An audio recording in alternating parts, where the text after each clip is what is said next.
Effective today or any day after this video has been published, the first home savings account is officially effective.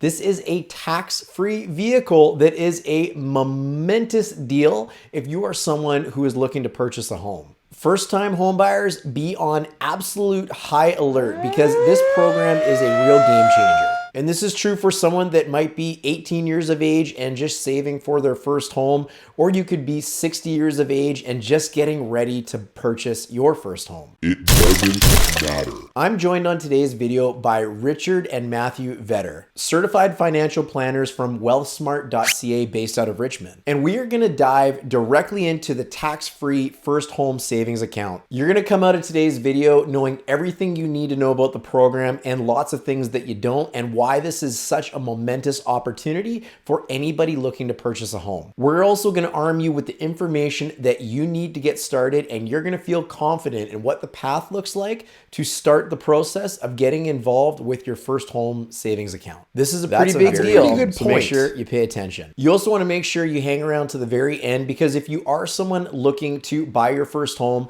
I'm gonna let you know how to get your hands on our free PDF, 6 things first-time home buyers screw up and how to avoid them. So hang around to the end and I'll let you know how you can get a copy.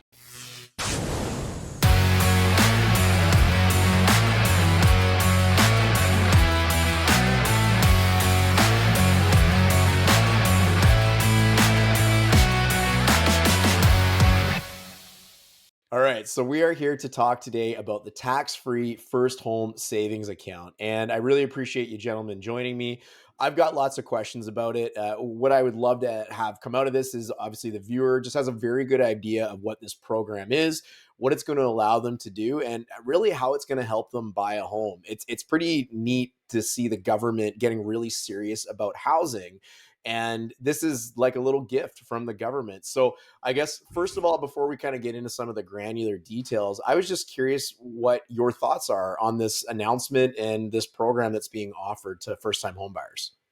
Well, Darren, I was excited, right?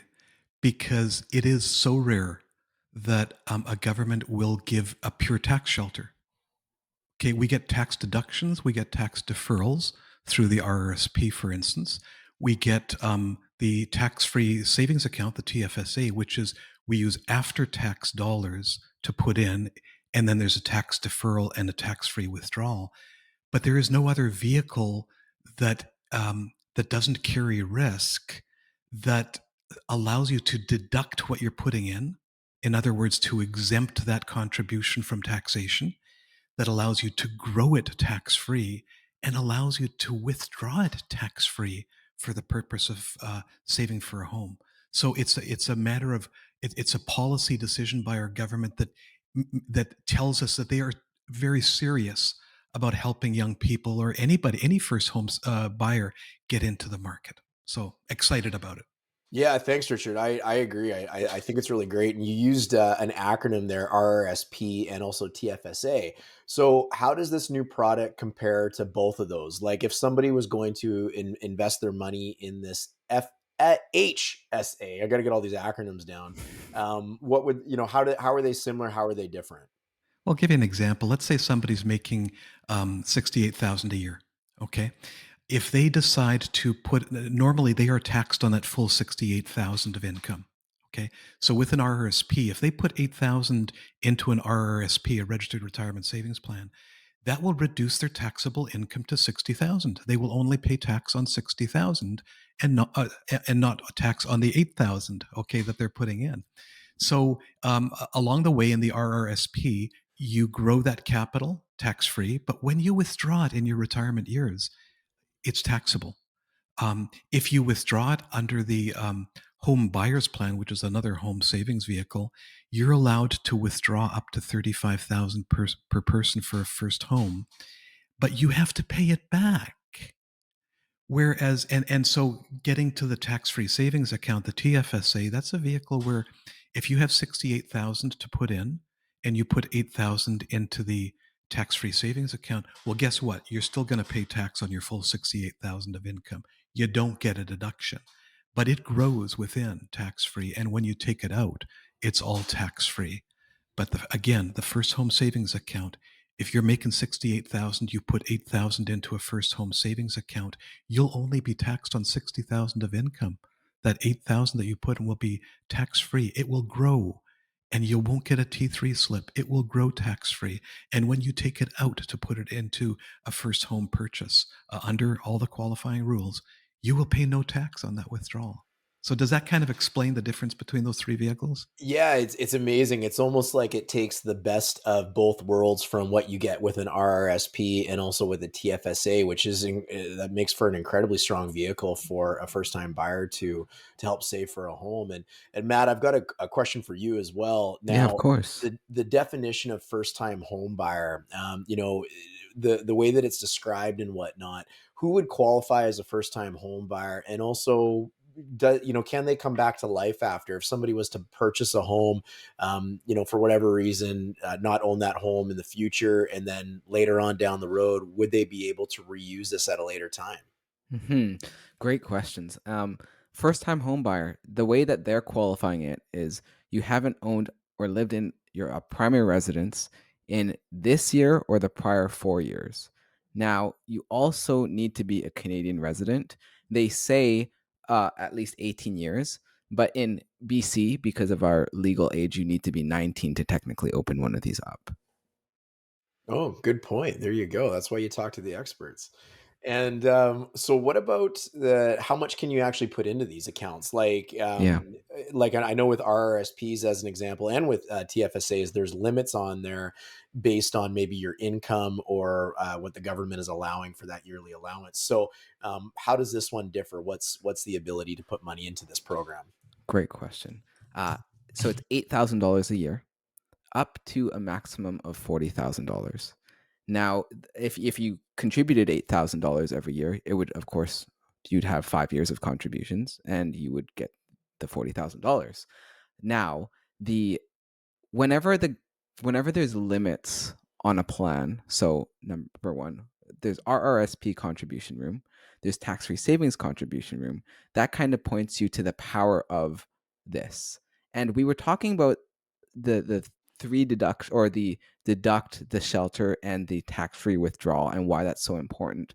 People might not understand why that's so important. So I'm going to give a real practical example that we like to use.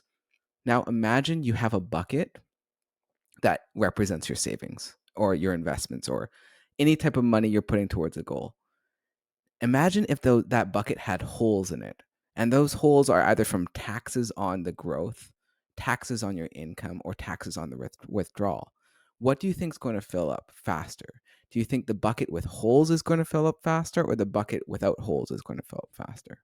So that's the example we kind of use of why it's so important to have this vehicle as a tax shelter. It's very powerful. It'll help you fill up your bucket faster. I hope that Yeah. makes sense. No, that does. That's a great analogy. That's great. And so, what happens if your bucket fills up Mhm. and maybe you don't end up buying a home? Yeah. Is there a penalty involved? So you've had this benefit of this tax sheltering.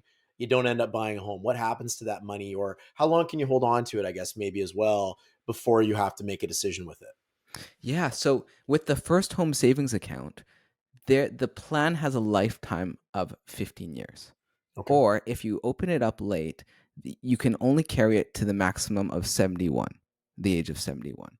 What happens then is you either have to take it out as income, and this is a harsh thing because yes, you're claiming all the deductions along the way, but the time when you decide to take it out, it's all taxed in that year. So let's say you haven't done anything with it over 15 years and you have to collapse it. You take all the income, that is straight income. So if, let's say, for example, you that example of making 68,000 a year, and then you take out $40,000 from your first home savings account, well, your income in that year is $108,000. The good news, though, is that you can actually transfer the first home savings account to either a registered retirement savings plan or a registered retirement income fund. So this is really great because whether you're a younger person or a more senior person, you can really use this at absolutely any time. It doesn't matter when it kicks in, which is really nice to know. Now, I've got a question as we wrap this up here for you guys.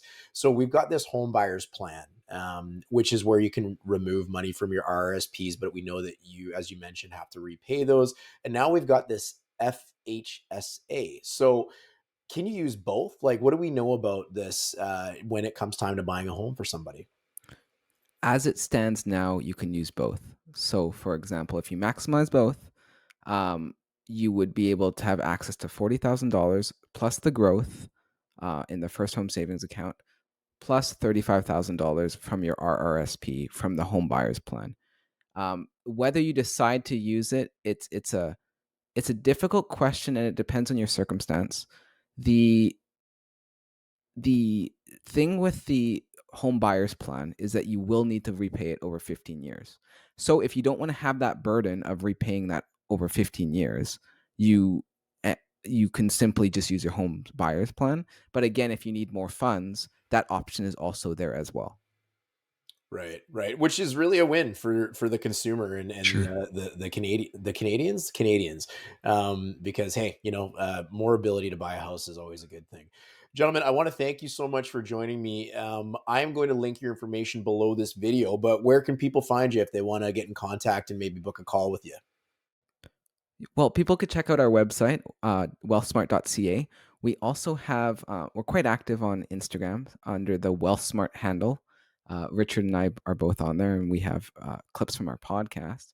And if you want to check out more of our stuff, we do have a podcast called the Wealth Smarts Podcast, and we release episodes every 2 weeks. So yeah, Amazing. Well, we'll make sure we have your contact information below. Hey, I want to thank you guys. You've helped solve some questions out there for lots of people watching, and we really appreciate your time.